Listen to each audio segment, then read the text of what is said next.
एक बार की बात है, एक सुखी शांत और प्यारे से घर में एक छोटा सा बच्चा रहता था, मृगंक। उसकी मोटी मोटी आंखों में इतनी चमक थी कि लगता था जैसे तारे भी उनसे जेलस हो। मृगंक की उम्र बहुत कम थी, पर उसकी क्यूरियोसिटी बहुत बड़ी थी। घर का हर कोना, हर खिलौना, हर आवाज उसके लिए पूरी दुनिया थी। मृगंक की माँ उसे हमेशा प्यार से देखा करती थी। जब भी वो हंसता, माँ की आंखों में एक नई चमक आ जाती।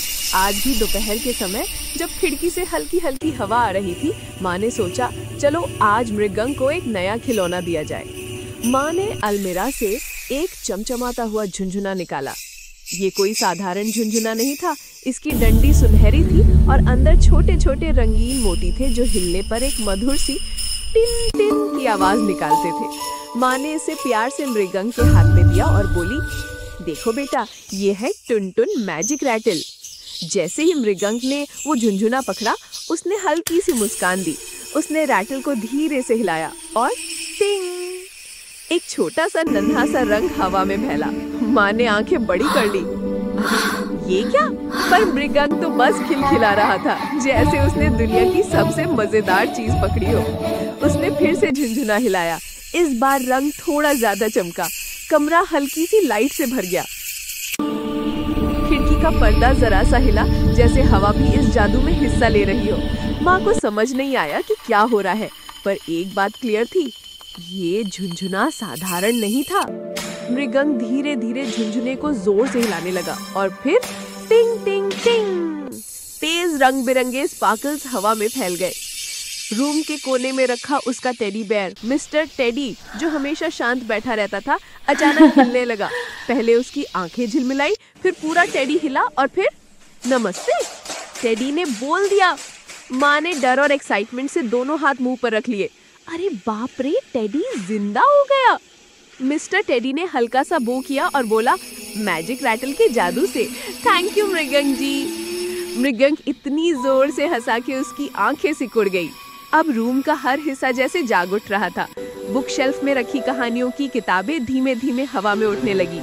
एक बुक तो उछलकर सीधा माँ के सामने आ गई। उसके पन्ने खुद ब खुद पलटते जा रहे थे। माँ ने हिचकते हुए पूछ ही लिया, तुम क्या पढ़ना चाहती हो? बुक ने जरा सा तिरछा होकर खुद को खोला, जैसे कह रही हो, मुझे पढ़ो। मृगंक पूरा मजे में था। उसने फिर से झुनझुना हिलाया। इस बार जादू और भी बढ़ गया। जमीन पर बिखरे उसके ब्लॉक्स हवा में उठे और खुद ही जुड़ने लगे। एक छोटा सा रंगीन शहर बन गया। छोटे घर, टावर, एक नन्हा ब्रिज, सब कुछ। टेडी बेयर लाउड वॉइस में अनाउंस करने लगा, वेलकम टू मृगंक नगर। माँ हंसते हंसते झुक गई। अरे बेटा, तुम तो मेयर बन गए। मृगंक क्रॉल करके ब्लॉक सिटी के बीच चला गया। ब्लॉक्स उसके आसपास खुद ही हटा जा रहे थे, जैसे वो उनका राजा हो। अब कमरा बिल्कुल एक वंडर वर्ल्ड बन चुका था। स्टारलाइट छत पर चमक रही थी, कर्टेन्स हवा में नाच रहे थे, किताबें घूम घूम कर हवा में लेटर्स बना रही थी। हर चीज जैसे मृगंक की खुशी में नाच रही थी। माँ ने सोचा, ये जादू बहुत क्यूट है, पर थोड़ा ज्यादा पावरफुल भी। मुझे मृगंक के साथ रहना होगा। इस बार माँ ने रैटल अपने हाथ में लिया। चलो मैं भी ट्राई करती हूँ। उसने रैटल को धीरे से हिलाया और पूरे रूम में एक वार्म गोल्डन लाइट फैल गई, जैसे किसी ने सूर्य की किरणें कमरे में भर दी हो। लाइट के साथ साथ छत पर छोटे छोटे तारों जैसे डॉट्स चमकने लगे। रूम एक मिनी गैलेक्सी बन चुका था। मृगंक खुशी से हाथ पांव मारने लगा। माँ बोले, देखो बेटा, हम स्पेस में घूम रहे हैं।